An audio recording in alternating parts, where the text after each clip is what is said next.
إذن النيابة العامة هو أخطر ورقة في القضية، لو تمكن منها المحامي تمكن من القضية بأكملها. ليه؟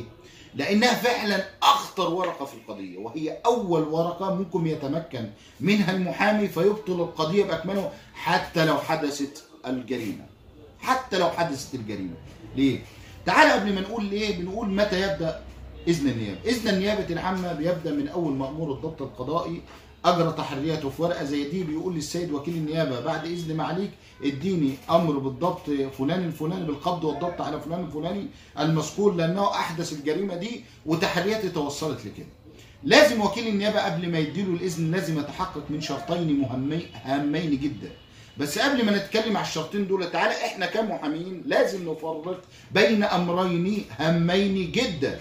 أول أمر في الأمرين دولت لازم نفرق بين إذن النيابة نفسه وبين صدور إذن النيابة، لأنهم دفعين مختلفين، والمحامين أكتر المحامين للأسف الشديد بتقع في الحتة دي، بتدفع ببطلان إذن النيابة وهو بطلان صدور مش بطلان إذن.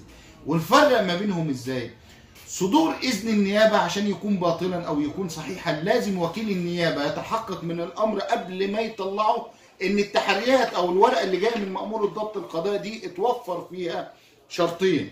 الشرط الأول إن في تحريات جدية، إن مأمور الضبط القضائي ده انتقل للواقع وعمل تحرياته فعلا تحريات على جدية المنوط بها وحدثت التحريات منه على أكمل وجه، مش قاعد تحت مكتب على مكتب تحت تكييف يكتب تحرياته ويقول لك ده تحريات جدية. لا. الأمر الثاني اللي لازم يتحقق منه وكيل النيابة قبل ما يصدر أمره لازم تكون الواقع حدث، الجريمة اللي هو جاي بيتكلم فيها حدثت، مش لسه جريمة مستقبلة هتحصل في المستقبل.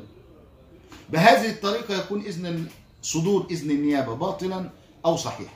أما عن إذن النيابة نفسه متى يكون باطلا، لازم المشرع قال لازم يتحقق فيه 3 شروط. أول شرط لازم يكون إذن النيابة مكتوب كتابة كده، لازم يكون إذن النيابة مكتوب من السيد وكيل النيابة، وده أصل عام بين قوسين كده، أصل عام. هل يجوز مخالفة الأصل العام؟ يجوز مخالفة الأصل العام في حالتين لا ثالث لهم.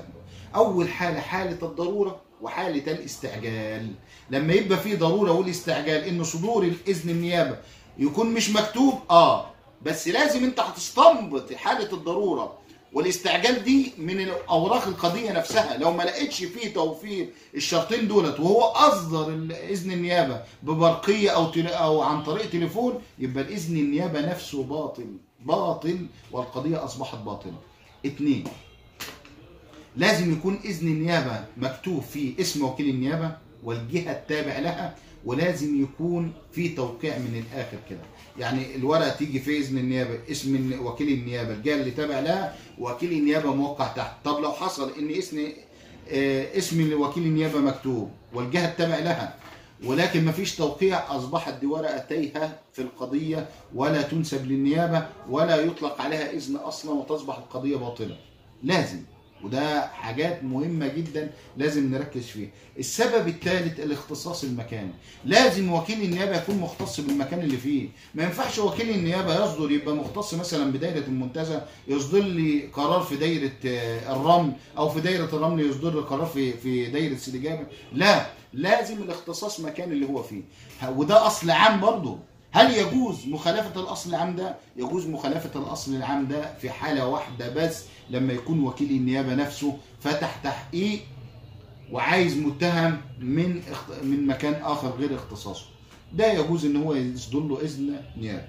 بهذه الطريقة وبهذه الصورة نقدر إن احنا نقول إن احنا تمكنا من القضية. لو أنت أنزلت هذه الأمور على إذن الشروط والواجبات والأركان على إذن النيابة، تقدر ان انت تقول اذن النيابه ده باطل او صدوره باطل او اذن النيابه